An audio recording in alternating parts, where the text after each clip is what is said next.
नमस्कार। प्रस्तुत है आचार्य चतुरसेन शास्त्री जी के द्वारा लिखा हुआ उपन्यास सोमनाथ का 22वां भाग। अध्याय रात के अंधेरे में। कृष्ण पक्ष की प्रतिपदा का क्षीण चंद्र आकाश में बाकी छटा दिखा रहा था। सागर स्तब्ध था। आधी रात बीत चुकी थी। इस समय सर्वत्र सन्नाटा था। यत्र तत्र प्रहरियों की पदचाप सुनाई पड़ती थी। समुद्र की लहरें तटवर्ती चट्टानों से टकरा रही थीं। सुदूर शत्रु की छावनी की मशालें धुंधली सी प्रतीत हो रही थीं। कमाल लखानी अपने मोर्चे पर मुस्तैद थे। उनके कान चौकन्ने थे। वे अमीर की चुप्पी से संदेह में थे। इससे वे बड़ी उत्सुकता और बारीकी से अमीर की गतिविधि पर अपनी गिद्ध दृष्टि जमाए थे। उन्होंने अपने 200 कुशल कछुओं को किसी भी क्षण तैयार रहने का आदेश दिया हुआ था। उनके कानों में कुछ असाधारण शब्द सुनाई पड़े। दूर कहीं बड़ी सावधानी से ठोक पीट हो रही थी। बीच बीच में छपाक से किसी के पानी में गिरने का धमाका तथा तैरने का भी संदेह हो रहा था। उस क्षीण चंद्र प्रकाश में साफ साफ कुछ नहीं दिख रहा था, पर उधर किनारे पर कुछ नौकाएं जमा हो रही हैं, ऐसा उन्हें अनुमान हुआ। उनकी दृष्टि एक अंधकारपूर्ण वृत्त पर केंद्रित हुई। तब उन्होंने समझा कि वहां चुपचाप कुछ काली काली मूर्तियां एकत्रित हो रही हैं। उन्होंने अपने विश्वस्त नायक जीवन को बुलाकर कहा, भाया ऐसा चल कि पैरों की आहट न हो, और जितनी जल्द हो सके सारी बुर्जियों पर तैनात प्रहरियों को सचेत कर दे और सेनापति से कह दे कि जितने धनुर्धर संभव हों उन सबको जितनी जल्दी हो सके यहाँ भेज दे। सावधान रह, जरा भी शब्द न होने पाए, जरा भी हलचल न हो। योद्धा मशाल साथ न ले जावें और प्रकाश से बचकर खाई से सटकर कोट की आड़ में यथास्थान छिपकर मेरे संकेत की प्रतीक्षा करें। नायक ने तत्क्षण राव की आज्ञा का पालन किया। उसके जाने पर राव ने अपने निकट खड़े एक योद्धा से कहा, उधर जहां समुद्र खाई में मिलता है उस आम्रकुंज के अंधकार वृत्त में तुझे कुछ दिखाई देता है भाया? बापू, वहां तो बहुत से आदमी इकट्ठा हो रहे हैं, तो क्या कोट पर कोई आक्रमण होगा? शत्रु की सेना तो खाई से बहुत दूर है। या आक्रमण की तो नहीं, किसी दूसरी ही प्रवृत्ति का उद्देश्य दिख पड़ रहा है। राव सोच में पड़ गए। बापू, योद्धा ने चिंतित होकर कहा, क्या? वे जहाज? दूर क्षितिज पर कुछ प्रवहन धीरे धीरे प्रभास की ओर बढ़ रहे थे। राव ने आंखों पर हाथ रखकर देखा और कहा, भाया, वह तो अपने ही प्रवहन है। अमीर क्या उन्हें पकड़ने का यत्न कर रहा है? क्या उन्हें सावधान नहीं किया जा सकता बापू? कैसे? संकेत से। मशाल से संकेत देना तो जोखिम का काम है, और यदि मैं संकेत शब्द करूं तो? प्रवहन के नायक मेरे संकेत स्वर पहचानते हैं। ठीक है भाया, शत्रु का ध्यान उधर है भी या नहीं कहा नहीं जा सकता। तेरे शब्द संकेत से या मशाल के संकेत से शत्रु का ध्यान उधर जा सकता है, पर बापू, नौका को आने देना भी तो खतरे की बात है। यह तो है भाया। क्या तू भोला को पहचानता है? हाँ बापू। उसे इसी क्षण ला सकता है? देखता हूं। तो जा और तट की सारी मशालें बुझाता जा, पर तेरी परछाई भी दिखने ना पावे। योद्धा ने जवाब नहीं दिया। वह तेजी से एक ओर चल दिया। राव फिर उधर ही देखने लगे। उन्होंने एक दूसरे योद्धा को बुलाकर कहा, भाया, तू कुछ रस्से जितनी जल्दी हो सके जुटा ले। 2-4 आदमी और संग ले ले, पर देख आहट न हो और इधर की हलचल उधर शत्रु की दृष्टि में न पड़ जाए। तू पृथ्वी पर रेंग कर जा। सैनिक ने तत्काल ही आज्ञा का पालन किया। इसी समय एक तट प्रहरी ने आकर निवेदन किया, महाराज, शत्रु चुपचाप नावों का एक बड़ा बेड़ा बना रहे हैं।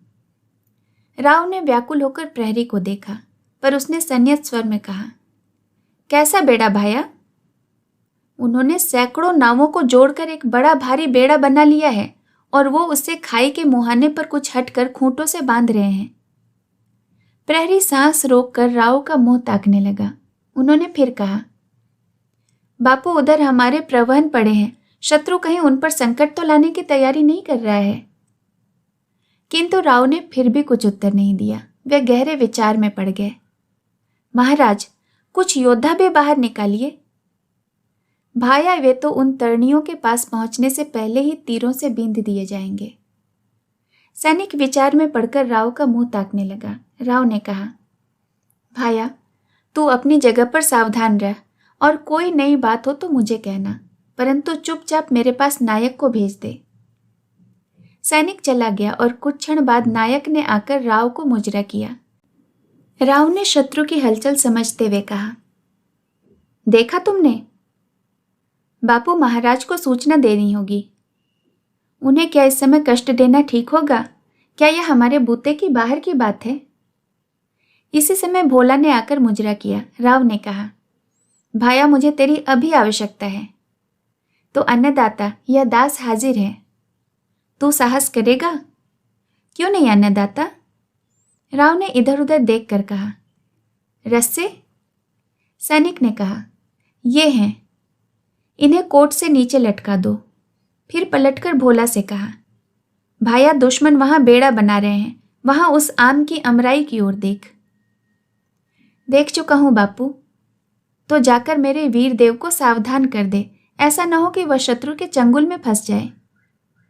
मैं अभी चला महाराज। उसने रस्से पर हाथ डाला। परंतु शब्द न हो, संकट के समय मुझे सूचना कैसे देगा? अन्नदाता, मेरा संकेत तो पहचानते हैं। हाँ हाँ वीर, वैसा ही कर। बन पड़े तो देखा बेड़े की रक्षा कैसी हो रही है। भोला ने पानी में डुबकी लगाई। राव ने कुछ देर उसे देखा, फिर नायक की ओर मुड़कर कहा, शत्रु गहरी चाल चल रहा है। कैसी बापू? देखते नहीं हो वह बेड़ा? नायक पूरी बात सुनने के लिए राव की ओर ताकता रहा। राव ने कहा, सूर्योदय होते ही अमीर आक्रमण करेगा। आक्रमण के प्रारंभ में ही वो इसे खाई में खींच लाएगा और कोट पर चढ़ने की चेष्टा की जाएगी। यह तो बड़ी भयानक विपत्ति है बापू। इसे दूर करना होगा भाया। बापू, महाराज को सूचना देनी चाहिए। नहीं, यह काम हमारा है। तुम जितने तैराक इसी क्षण इकट्ठे कर सकते हो उन्हें लेकर खाई के मुहाने पर मेरी प्रतीक्षा करो, परंतु सावधान रहो, शत्रु को तुम्हारी हलचल का तनिक भी पता न लगने पावे। नायक चला गया। राव ने देखा धनुर्धर योद्धा 2-2, 4-4 की संख्या में दल बदल की भांति आ आकर बुर्जियों पर, मोर्चों पर, ठियों पर आसीन होते जा रहे हैं। राव आश्वस्त हुए, परंतु इसी समय उन्हें ऐसा भास हुआ कि वह विराट बेड़ा हिला। उन्होंने आश्चर्य से देखा, वे नावें बिखर बिखर कर भिन्न भिन्न दिशा में बह चलीं। राव को अपनी आंखों पर विश्वास नहीं हुआ। क्या यह भगवान भूतनाथ सोमनाथ का दैवी चमत्कार तो नहीं? इतने में कोट के नीचे से संकेत हुआ। राव ने रस्सी लटका दी। भोला चढ़ रहा था। राव हर्ष से नाच उठे। उन्होंने कहा, आ वीर, क्या यह तेरी ही करस्तानी है? भोला हंसते हंसते अपने भीगे वस्त्र निचोड़ने लगा। उसने कहा, बड़ा मजा आया बापू। जाते जाते मैंने सोचा कि चुपचाप क्यों न बेड़े को ही देखता चलूं। जाकर देखा वहां कोई नहीं है। बेड़ा खूंटे से बांधकर सब चले गए थे। प्रहरी कुछ दूर पर आग ताप रहे थे। मैंने डुबकी लगाई और बेड़े की तली में पहुंचकर दांतों से बेड़े की सब रस्सियां काट दी। किसी को पता नहीं लगा। बेड़ा लहरों से थपेड़े खाता हुआ समुद्र में यह गया वह गया। भोला दांत निकालकर हंसने लगा। बड़ी बात हुई भाया, तैने प्रभास को बचा लिया और मेरी इज्जत को भी। उन्होंने आगे बढ़कर भोला को छाती से लगा लिया। फिर कहा, परंतु अभी तुझे फिर जाना पड़ेगा। समझ गया बापू, मुझे वीर सिंह जी को सावधान करना है। हाँ, कहीं हमारे प्रवण शत्रु की दृष्टि में न पड़ जाएं। तो मैं अभी चला। भोला ने रस्से पर हाथ डालते हुए कहा और वह चुपचाप गहरे पानी में बैठ गया। अध्याय दद्दा चालुक्य। जिस समय मुहाने की चौकी पर वृद्ध शार्दुल कमा लखानी अपनी जागृत सत्ता से प्रभास का संकट टालने का यत्न कर रहे थे, उसी समय उसी अर्धनिशा में द्वारका द्वार पर कुछ दूसरा ही दृश्य उपस्थित था। भरूच के दद्दा चालुक्य की चौकी द्वारका द्वार पर थी। आधी रात बीत चुकी थी और चालुक्य एक सैनिक के साथ कोट की देखभाल कर रहे थे। उनकी आयु अभी तरुण थी। शरीर सुकुमार और सुंदर था। वे कर्मठ पुरुष न थे। मूलराज देव ने जब दक्षिण के सेनापति वापर को परास्त कर भृगु कक्ष ले लिया था, तब उन्होंने चालुक्यों के पुराने राजा के वंशधरों में से एक को लाट की गद्दी पर बैठा दिया था। किंतु उस पर शासन पाटन के दंडनायक का रहता था। चामुंडराय के शासनकाल में दद्दा के पिता ने विटोर किया था, सो उसे पदच्युत करके चामुंडराय ने दद्दा को गद्दी पर बिठा दिया था। अब राजा बने दद्दा भरूच कक्ष में चैन की बंसी बजा रहे थे। पाटन के दंडनायक का फरमान पाने पर उन्हें यहाँ आना पड़ा। पौष के शिशिर रजनी में उन्हें अपनी नवपरिणीता तृतीया रानी को सूनी सेज पर छोड़कर आना पड़ा था। सो वे पल पल में भरूच भागने की सोच में थे। लड़ाई झगड़ा उन्हें पसंद नहीं आ रहा था। युद्ध में उन्हें तनिक भी रस न था। फिर भी दद्दा चालुक्य एक विचारवान तरुण थे। यद्यपि भीरू थे, सुकुमार थे, परंतु सहृदय थे। जब उन्हें महाराज भीमदेव ने द्वारका द्वार की चौकी सुपुर्द की तो उन्होंने निष्ठापूर्वक वह सेवा ग्रहण की। वे पूरे धर्म भीरू थे। वे वाम, शैव और भगवती त्रिपुर सुंदरी के सेवक थे। रुद्रभद्र पर उनकी अपार श्रद्धा थी। उसके आशीर्वाद से उन्हें पुत्र लाभ हुआ था। उसी के रक्षा कवच से उन्हें भरूच की गद्दी मिली थी। उसी के तप प्रभाव से वे जीते जागते हैं, वे ऐसा मानते थे। उन्होंने अपनी प्रथम पुत्री चौला को उन्हीं के कहने से त्रिपुर सुंदरी को भेंट कर दिया था, जो गंग सर्वज्ञ के हस्तक्षेप से भगवान सोमनाथ को अर्पित की गई थी, जिससे रुद्रभद्र का क्रोध भड़क कर सीमा पार कर गया था। प्रभास में आते ही उन्होंने सुना कि रुद्रभद्र सहस्राग्नि सन्निधाप कर रहे हैं। उन्होंने यह भी सुना कि उनका भेजा निर्माल्य त्रिपुर सुंदरी की भेंट हुआ ही नहीं। इसी से क्रुद्ध होकर रुद्रभद्र विनाश का आह्वान कर रहे हैं।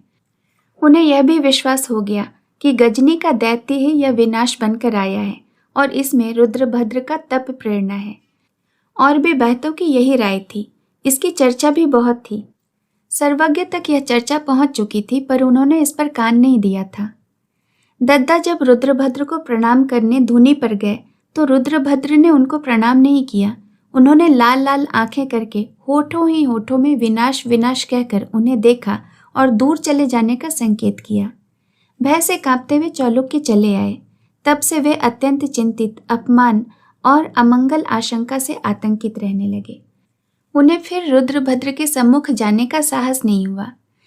चौला से मिलने पर सर्वज्ञ ने उन्हें निषेध कर दिया था तथा बलपूर्वक यह व्यवस्था कर दी थी कि चौला पिता से न मिलने पाए। परंतु उस अर्धनिशा में कोट का निरीक्षण करते हुए उन्होंने एक छाया मूर्ति को अपनी ओर आते देखा। अब उन्होंने नंगी तलवार हाथ में ले ली। निकट आने पर पहचाना कि वह रुद्रभद्र है। कमर में केवल एक रक्तांबर है, शरीर नंग धड़ंग। भयंकर जटाजूट के नीचे आग के अंगारे के समान जलते नेत्र हैं। भस्मभूषित विशाल कृष्ण काया है। विकराल दाढ़ी में संपुटित मोटे मोटे काले होंठ हैं। कंठ, भुजा और कमर में रुद्राक्ष है। हाथ में एक भारी चिमटा है। उस भीमकाय कृष्णवर्ण भयानक आकृति को देखकर दद्दा चालुक्य का खून सूख गया, जैसे साक्षात काल भैरव ही उनके सम्मुख आ खड़ा हुआ। उन्होंने हाथ की तलवार पृथ्वी पर फेंक दी और भूमि पर गिरकर साष्टांग दंडवत किया। वज्र गर्जन की भांति एक शब्द उनके कान में पड़ा, उठ चालुक्य। दद्दा खड़े होकर कांपने लगे। वे बद्धांजलि चुपचाप खड़े रहे। अपनी बड़ी बड़ी काली भौहों पर जलती हुई दृष्टि को स्थिर करके रुद्रभद्र ने एक अंगुली उठाकर कहा, इस बार आशीर्वाद नहीं दूंगा, विनाश दूंगा। दद्दा थर थर कांपने लगे। रुद्रभद्र ने अट्टहास करके कहा, अरे धर्मद्रोही, नहीं जानता विनाश आ रहा है, सावधान हो जा। यहां रोने के लिए कुत्ते और सियार आ रहे हैं। उसने अपना विकराल चिमटा हवा में घुमाया और आकाश की ओर देखकर कहा, ला विनाश, ला विनाश। आसपास के सैनिक सहम कर पीछे हट गए। रुद्रभद्र ने वज्र गर्जन करके कहा, त्रिपुर सुंदरी का निर्माल्य भ्रष्ट हुआ। चालुक्य होठ हिलाकर रह गए। रुद्रभद्र ने फिर से चिमटा हवा में ऊंचा करके कहा, ला विनाश, ला विनाश। उसने ऐसी मुद्रा बनाई जैसे भगवान रुद्र ही प्रलय का तांडव नृत्य कर रहे हों। दद्दा ने कांपते कांपते कहा, रक्षा करो प्रभु, रक्षा करो। परंतु रुद्रभद्र का उन्माद कम नहीं हुआ। उसने अग्निमय नेत्रों से घूरते हुए कहा, नहीं नहीं, यह दास पूरी भस्म होगी, महाकाल का कोप है। फिर कुछ ठहर कर कहा, आ मेरे साथ। इतना कहकर वह द्वारका द्वार की ओर बढ़ा, पर दद्दा चालुक्य पत्थर की मूर्ति के भांति वहीं खड़े रहे। रुद्रभद्र ने पीछे घूमकर कहा, आदेश सुना नहीं रे। प्रभु, यहाँ मेरी चौकी है, पर यह देवता की आज्ञा है। देवता की क्या आज्ञा है? आ मेरे साथ। रुद्रभद्र ने वज्र गर्जना की। दद्दा फिर भी उसी भांति निस्पंद खड़े रहे। रुद्रभद्र ने चिमटा हवा में ऊंचा करके कहा, पातकी, तू देव आज्ञा को स्वीकार नहीं करता तो मेरा दिया पुत्र फेर दे। महाकाल अभी उसका भक्षण कर लेंगे। ला दे। उसने उसी क्षण पृथ्वी में पद्मासन से बैठ सिंदूर से भैरवी चक्र रचा और अघोर मंत्रों का उच्चारण कर फट फट करने लगा। दद्दा ने कहा, प्रभु रक्षा करो, मेरा एक ही पुत्र है। वह मैंने ही तुझे दिया था रे, अब मैं ही उसे ले लूंगा। उसने जल्दी जल्दी मंत्रोच्चारण करते हुए गीली मिट्टी का एक पुतला बनाया। दद्दा ने कहा, नहीं नहीं, मैं आज्ञाधीन हूं, चलिए। तो आ। पुतले को वही मिट्टी से दबाकर वह द्वारका द्वार की ओर चल दिया। दद्दा चौकी छोड़कर नीचे उतरे। द्वारका द्वार पर आकर रुद्रभद्र ने कहा, खोल दे द्वार। दद्दा ने रुद्रभद्र को साष्टांग दंडवत करके कहा, नहीं नहीं गुरुदेव, महाराज की आज्ञा नहीं है। मैं ऐसा करूंगा तो मेरा सिर धड़ पर नहीं रहेगा। मैं कहता हूं चाबी दे। नहीं गुरुदेव, नहीं। तेरे पुत्र को महाकाल भक्षण कर लेगा। उसने मिट्टी का पुतला दिखाकर कहा, सो कर ले, तेरा नाश होगा। 100 बार हो। मैं चला। दद्दा मुट्ठी में कसकर तलवार पकड़े पीछे को भागे, परंतु रुद्रभद्र ने दौड़कर एक भरपूर चिमटे का हाथ कसकर उनके सिर पर दे मारा। दद्दा घूमकर गिर पड़े। रुद्रभद्र ने उनके वस्त्रों से चाबी निकालकर द्वार की खिड़की खोली। प्रेत की भांति सिद्धेश्वर कहीं से आकर खिड़की की राह बाहर हो गया। खिड़की बंद कर और चाबी को यत्न से अपनी जटा में रखकर रुद्रभद्र तेजी से एक ओर चल दिया। अध्याय संकटेश्वर की बावड़ी। रात भर के जागरण से थका हुआ आनंद खिन्न होकर अपने डेरे पर आया। नित्य क्रम से निवृत्त होकर उसने विश्राम की परवाह न कर दामू मेहता से मिलना चाहा, पर दामू मेहता अपने आवास में न थे। आनंद ने उनकी खोज में समय नष्ट करना ठीक नहीं समझा। वह द्वारका द्वार की तरफ चला। उसकी दृष्टि खाई के उस पार स्मशान के उस छोर पर पड़ी अमीर की छावनी पर घूमने लगी। सूर्य काफी ऊपर उठ गया था। धूप की तिरछी किरण अब सुहावनी लग रही थी। उसकी उज्ज्वल आभा में रत्नाकार की फेन राशि बड़ी शोभायमान दिख रही थी। वह कुछ देर तक खूब ध्यान से अमीर की छावनी को देखता रहा। वहां इस समय इतना दिन चढ़ने पर भी कोई हलचल नहीं थी। आज अमीर युद्ध नहीं करेगा? आनंद कुछ देर यही सोचता रहा, परंतु फिर उसकी विचारधारा सिद्धेश्वर की ओर गई। आखिर सिद्धेश्वर एकाएक उसकी आंखों से ओट होकर गायब कैसे हो गया? सोचते सोचते आनंद तेजी से संकटेश्वर की बावड़ी की ओर चला। इस समय भी वहां सन्नाटा था। महालय में सब लोग युद्ध सज्जा में दौड़ धूप कर रहे थे। कोई शस्त्र सजा रहा था, कोई सैनिक टुकड़ियां इधर से उधर आ जा रही थी। अकेले दुकेले सिपाही, सवार, प्यादे अपने रास्ते आ जा रहे थे। आनंद का ध्यान इन सब से हटकर संकटेश्वर की बावड़ी में लगा था। बावड़ी पर आकर वह चुपचाप एक सीढ़ी पर बैठकर जल की हिलती हुई लहरों को देखने लगा। बहुत से विचार उसके मस्तिष्क में आए। आज अमीर युद्ध नहीं कर रहा है। सिद्धेश्वर उस युवक के संकेत को पाकर कहाँ लोप हो गया? इन दोनों बातों में कोई संबंध है या नहीं, आनंद यही सोच रहा था। दोपहर हो गया। सूर्य का प्रखर तेज बढ़ गया। भूख प्यास थकान उसे सता रही थी। उसे विश्राम की अत्यंत आवश्यकता थी। इसी समय उसे जल में कुछ हलचल प्रतीत हुई। क्षण भर में ही जल में से एक सिर निकला। यह देख आनंद बिजली की भांति फुर्ती से भूमि पर एक पत्थर के ढोके की आड़ में लेट गया। लेटे ही लेटे वह खिसक कर एक वृक्ष की आड़ में छिप गया। यह देखकर उसके आश्चर्य का ठिकाना न रहा कि सिद्धेश्वर जल से बाहर आ रहा है। वह जल से बाहर आकर भारी भारी डग रखता हुआ एक ओर चला गया। आनंद का मन एक बार उसका पीछा करने को हुआ, पर कुछ सोचकर वह ठिठक गया। वह बड़े ध्यान से बावड़ी के जल को देखने लगा। एकाएक उसने एक संकल्प मन में दृढ़बद्ध किया और वह वस्त्र सहित जल में बैठ गया। उसने चारों ओर दृष्टि डाली, कहीं कोई नहीं था। वह बावड़ी के मध्य भाग में पहुंच गया, जहां कंठ तक जल था। साहस करके उसने पानी में गोता लगाया और बावड़ी के चारों ओर घूम गया। सांस फूल जाने के बाद वह फिर बाहर आया। दूसरी बार और फिर तीसरी बार उसने गोता लगाया। इस बार उसे दीवार में एक छिद्र नजर आया। छिद्र बहुत बड़ा था। चारों ओर टटोल कर वह उस छिद्र में घुस गया। घोर अंधकार था, परंतु उसे तुरंत ही मालूम हो गया कि वह एक सुरंग द्वार है तथा सुरंग में ऊपर जाने के लिए सीढ़ियां बनी हुई हैं। 5-6 सीढ़ियां चलने पर ही वह जल से ऊपर हो गया। जल के ऊपर आकर वह एक सीढ़ी पर बैठकर सुस्ताने लगा। उसने देखा सामने आगे सुरंग में कहीं से प्रकाश आ रहा है। वो और आगे बढ़ा। 10-12 सीढ़ियां और चढ़ने पर उसने देखा कि ऊपर एक बड़ा छिद्र है। छिद्र में से होकर एक भारी वट वृक्ष उसे दिख रहा है। वह समझ गया कि यह वही विशाल वट वृक्ष है जो काल भैरव के मंदिर के पार्श्व में है। यहीं से ऊपर को सीढ़ियां उस छिद्र तक जा रही थीं, पर सम्मुख सीधी सुरंग थी। अब उसने अपने गीले वस्त्रों को निचोड़कर नंगी तलवार हाथ में ले ली और सुरंग में आगे बढ़ गया। सुरंग में घोर अंधकार था। उसके अंग में कपकपी होने लगी, परंतु उसने अंत तक जाने का निश्चय कर लिया और अंधकार में तैरता हुआ सा आगे बढ़ने लगा। उसने दोनों हाथ आगे पसार दिए और अनुमान किया कि सुरंग जल और मैदान पार कर रही है। बीच में उसे 1-2 छिद्र मिले जहां किंचित प्रकाश छोटे छोटे छिद्रों से आ रहा था। वह आगे बढ़ा। यहाँ सुरंग 2-3 दिशाओं में फट गई। सोच विचार कर वह एक दिशा में आगे बढ़ा। कोई वस्तु उसके सिर को छूती हुई उड़ गई। वह सिहर उठा। एक तरफ उसने मंद मंद किसी के धसकने का शब्द अनुभव किया। भय से उसके समूचे अंग में पसीना आ गया। वो और भी आगे बढ़ा। अब उसे प्रत्यक्ष दिख पड़ा कि सुरंग में सर्प और चमगादड़ बहुत हैं, परंतु अब साहस ही उसका सहारा था। वो बड़ी देर तक चलता गया। धीरे धीरे सुरंग ऊंची होती गई और उसका सिर ऊपर छत पर जा टकराया। टटोल कर देखा, सख्त पत्थर की चट्टान थी। अब वह भूमि पर बैठकर दोनों हाथ पैरों से पशु की भांति चल रहा था। उसने तलवार मुंह में दबा ली थी। धीरे धीरे सुरंग तंग होती गई और अब उसे बिल्कुल लेटकर घिसकना पड़ा। पर थोड़ा और चलने पर प्रकाश की झलक उसे दिखाई दी।